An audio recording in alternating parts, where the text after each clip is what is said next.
किसी गांव में एक कुम्हार रहता था जिसका नाम था भोला।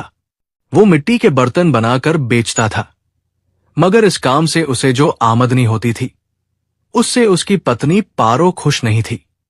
वो सदा ही उसे ताने देती रहती थी। वो बड़ी बेज़बर औरत थी।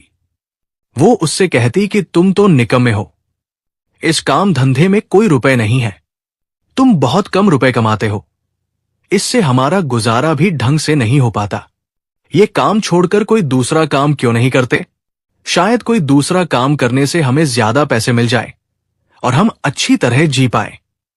ऐसे ही करते करते बहुत दिन बीत गए। एक दिन पारो ने भोला से खूब विनती की तो भोला बोला कि तुम ही बताओ मैं क्या करूं जिससे तुम पैसों में खेलती रहो। पारो बोली, ऐसा करो तुम ज्योतिषी बन जाओ, इस धंधे में बहुत पैसा है। कल मैं बाजार गई थी तो मैंने एक ज्योतिषी की पत्नी को देखा था। राम कसम, क्या ठाठ थे उसके, मैं तो हैरान रह गई। आगे पीछे दो दो नौकर, कपड़े ऐसे पहने थे कि मैं सपने में भी नहीं सोच सकती। उसने कपड़ों की दुकान से 10,000 की साड़ी खरीदी और मुझे तो 1 रुपए की चप्पल भी नसीब नहीं होती। मेरी मानो तुम भी ज्योतिषी बन जाओ। भोला बोला, अरे पगली, जानती भी हो ज्योतिषी का मतलब क्या होता है? इसका मुझे अक्षर भी नहीं आता, मैं ज्योतिषी कैसे बन जाऊं? पारो बोली, अगर वो आदमी ज्योतिषी बन सकता है तो तुम क्यों नहीं बन सकते? बस मैंने कह दिया, कल से तुम चाक पर नहीं बैठोगे और शहर जाकर लोगों का भविष्य बताओगे। भोला ने उसे खूब समझाया, मगर पारो भी अपनी जिद की पक्की थी और अपनी जिद पर अड़ी रही। आखिर पति को पत्नी के सामने झुकना ही पड़ा, उसकी बात को मानना ही पड़ा। दूसरे दिन भोला ने धोती कुर्ता पहना, सिर पर साफा रखा और बाजार जाकर एक दुकान के सामने बैठ गया। जो भी वहां से गुजरता भोला उसे देखकर कहता, कोई चीज पूछ लो, भविष्य के बारे में पूछ लो, सितारों की चाल बतलाकर हर मुश्किल आसान कर सकता हूं। आइए आइए, शर्माइए मत, आने वाली हर समस्या को पहले ही हल कीजिए। बस फिर क्या था, उसके आसपास लोगों की भीड़ इकट्ठी हो गई। तभी एक जौहरी भीड़ को चीरता हुआ भोला के पास आया और बोला, मैं एक जौहरी हूं, राजा ने अपना ताज पालिश करवाने के लिए मेरे पास भिजवाया था, मगर उसका एक हीरा गुम हो गया है। अगर वो हीरा न मिला तो मैं बेमौत मारा जाऊंगा। भोला आकाश की तरफ देखकर बोला, तुम्हारे सितारे गर्दिश में चल रहे हैं, उन्हें सही दिशा में लाने के लिए 1 घंटा लगेगा। उन्हें सही दिशा में लाने के लिए थोड़ा समय तो लगना ही चाहिए। अब थोड़ी देर के लिए तुम जाओ, 1 घंटे बाद वापस आ जाना। ये भोला ने कहकर उसे भेज दिया, लेकिन अब दिल ही दिल में वो बड़ा घबरा रहा था। उसने मन ही मन सोचा कि मुझे हीरे के चोर का पता नहीं, तो मैं उसका, मुझे हीरे का तो पता नहीं, तो मैं चोर का पता कैसे लगाऊंगा? मेरे तो देवताओं को भी नहीं मालूम कि चोर कौन है और हीरा कहाँ है। उसने एक ठंडी सांस भरी और माथे पर हाथ रखकर बोला, अरे पारो, तुमने मुझे किस मुसीबत में फंसा दिया। थोड़ी ही देर में एक संयोगवश भीड़ में उस जौहरी की पत्नी भी थी, जो अपने पति के पीछे पीछे आई थी, हीरे की तलाश में। वो कहा और किससे क्या पूछने वाला है। अब सोने पर सुहागा ये हुआ कि जौहरी की पत्नी का नाम भी पारो था। भोला की बात सुनकर वो समझी कि इस ज्योतिषी को पता चल गया कि हीरा मैंने चुराया है। वो थरथर कांपती हुई आगे बढ़ी और भोला के सामने हाथ जोड़कर बोली, मुझे माफ कर दीजिए, मैं उस जौहरी की पत्नी हूं। मैंने हीरा चुराने की नीयत से नहीं लिया, मैं तो उसे बस देखना चाहती थी, मगर अब समझ नहीं आता कि कैसे उसे वापस करूं। भोला ने कहा, तुमने अपनी गलती मान ली, भगवान तुम्हें माफ जरूर करेंगे। अब तुम जल्दी से घर जाओ और वो हीरा अपने पति की कमीज की जेब में डाल दो। 1 घंटे बाद जौहरी भोला के पास फिर आया तो भोला बोला, मैंने तुम्हारे उल्टे सितारे सीधे कर दिए हैं, अब तुम घर जाओ, हीरा तुम्हारे कमीज की जेब में तुम्हें मिल जाएगा। जौहरी भागा भागा घर पहुंचा और कमीज की जेब को टटोला तो हीरा जेब में ही मिल गया। वो खुशी से फूला न समाया। तिजोरी से बहुत से रुपए निकाले और भोला कुम्हार के पास पहुंच गया और उसको जाकर बोला, आप तो बहुत ही पहुंचे हुए ज्योतिषी हो। हीरा मेरे कमीज की जेब में ही था। 1000 रुपए वो जौहरी भोला को देकर बोला, ये लो, मेरी तरफ से कुछ रुपए हैं जो मैं खुश होकर आपको देना चाहता हूं। भोला ने घर जाकर 1000 रुपए अपनी पत्नी को दिए और बोला, ये लो, पूरे 1000 रुपए हैं। अब मुझसे ये काम मत करवाना। आज तो मैं बच गया, रोज रोज नहीं बच पाऊंगा। पारो इतने सारे रुपए एक साथ देखकर पागल सी हो गई। उसने भोला की बात को तो सुना अनसुना किया और रुपयों को गिनने लगी। दूसरे दिन भोला ने खाना खाया और मिट्टी लेकर चाक पर बैठ गया तो पारो बोली, ये क्या कर रहे हो? अब तुम कुम्हार नहीं, शहर के पहुंचे हुए ज्योतिषी हो। जाओ, बाजार जाओ और लोगों को बेवकूफ बनाकर उनकी जेब खाली कराओ। ताकतवर की बात कमजोर को मजबूरवश माननी ही पड़ती है। भोला ने फिर अपने कपड़े बदले और बाजार जाकर एक बंद दुकान के सामने बैठ गया। आज भी उसके पास लोगों की भीड़ जमा हो गई। कोई कुछ पूछता, कोई कुछ पूछता। भोला उन्हें यूं ही गोलमोल जवाब देकर पैसे बटोर लेता। शाम को घर वापस आया तो कमीज की दोनों जेबें रुपयों से भरी हुई थी। अगले दिन बाजार जाने की तैयारी कर ही रहा था कि किसी ने बाहर से दरवाजा खटखटा दिया। बाहर जाकर देखा तो 2 सिपाही खड़े थे। उन्होंने कुम्हार को इज्जत से सलाम किया और कहा, आपको राजा साहब ने याद किया है, अभी इसी वक्त हमारे साथ चलो। भोला राजा के पास डरते डरते पहुंचा। वो मन ही मन डर रहा था कि कहीं राजा को पता न चल गया हो कि मैं असली ज्योतिषी नहीं हूं, लोगों को बेवकूफ बनाकर पैसे बटोरता हूं। भोला ने हाथ जोड़कर राजा को सलाम किया और फिर सिर झुकाकर खड़ा हो गया। तब राजा बोला, 2 दिन पहले हमारे खजाने से 40 संदूक गायब हो गए हैं। पुलिस भी चोरों का पता लगाने में असफल रही है। हमने सुना है तुम बड़े पहुंचे हुए ज्योतिषी हो। अगर तुमने चोरों का पता लगा लिया तो हम तुम्हें मुंहमांगी रकम इनाम में देंगे। भोला बोला, राजा साहब, ये किसी एक चोर का काम नहीं, ये 40 चोरों का काम है। उनकी खोज करने में मुझे 40 दिन तो लगेंगे ही। राजा बोला, ठीक है, मैं तुम्हें 40 दिन देता हूं, लेकिन तुमने अगर 40 दिन के बाद भी चोरों का पता नहीं लगाया तो तुम्हें फांसी पर लटका दिया जाएगा।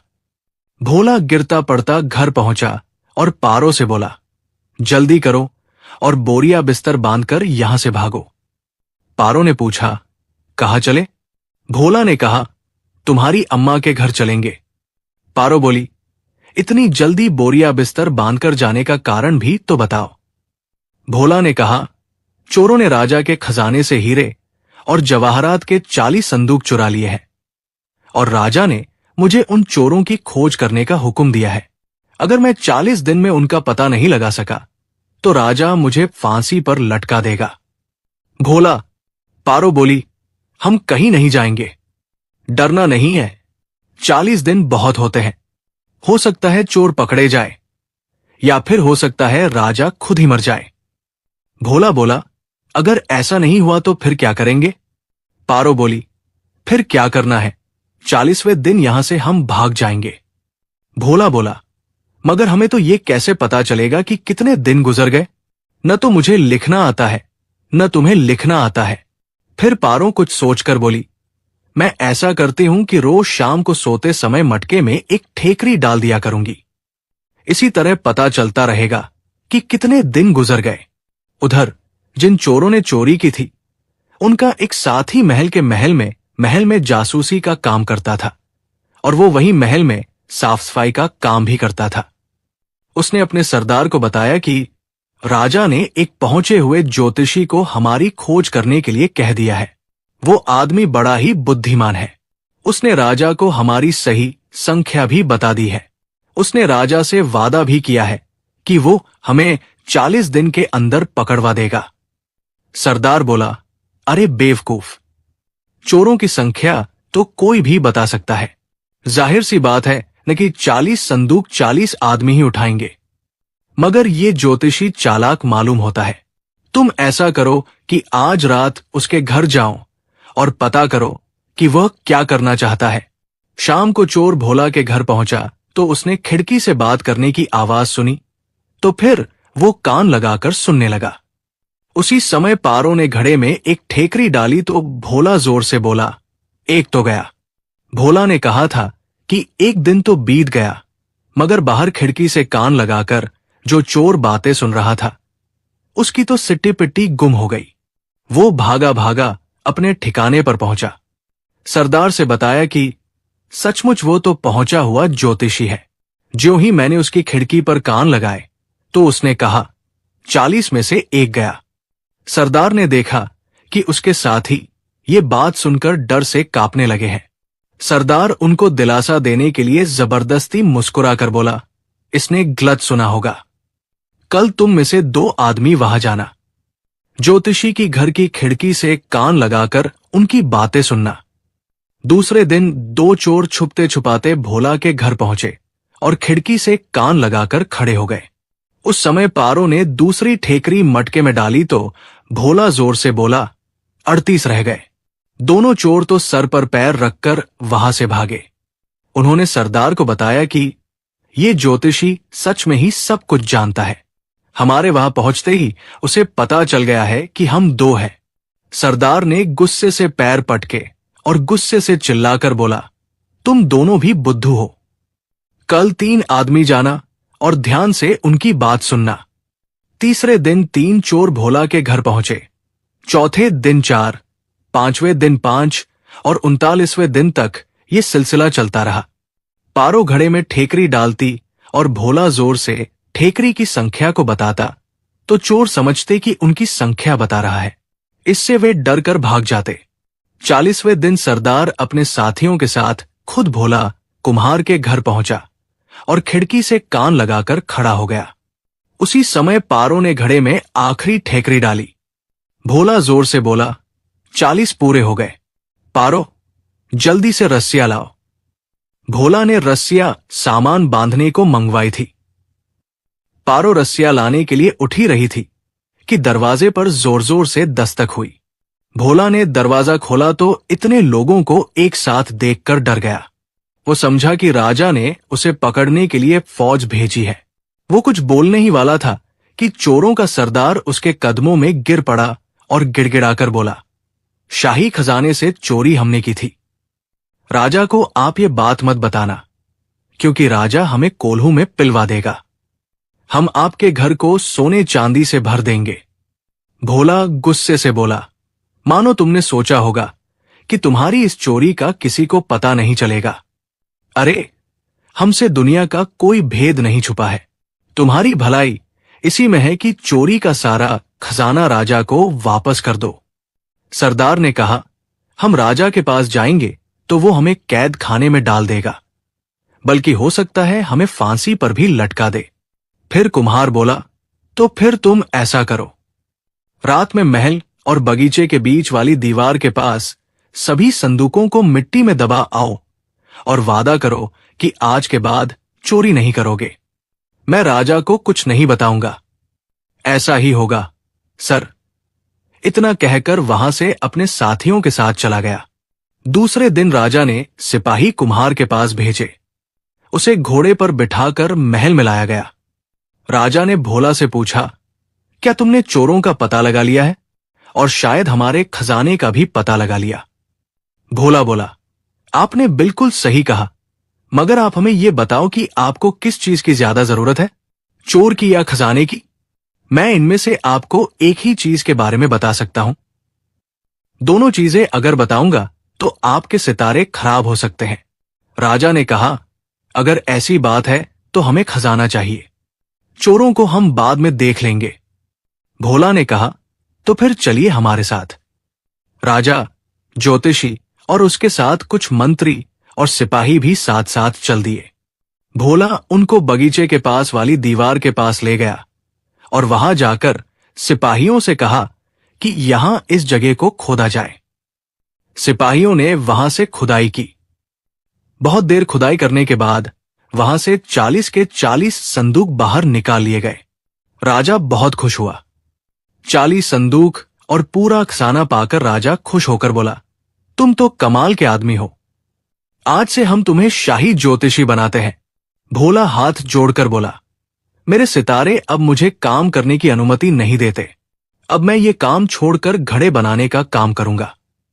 राजा ने भोला को ध्यान से देखा और बोला, तुम शक्ल से कुम्हार ही लगते हो।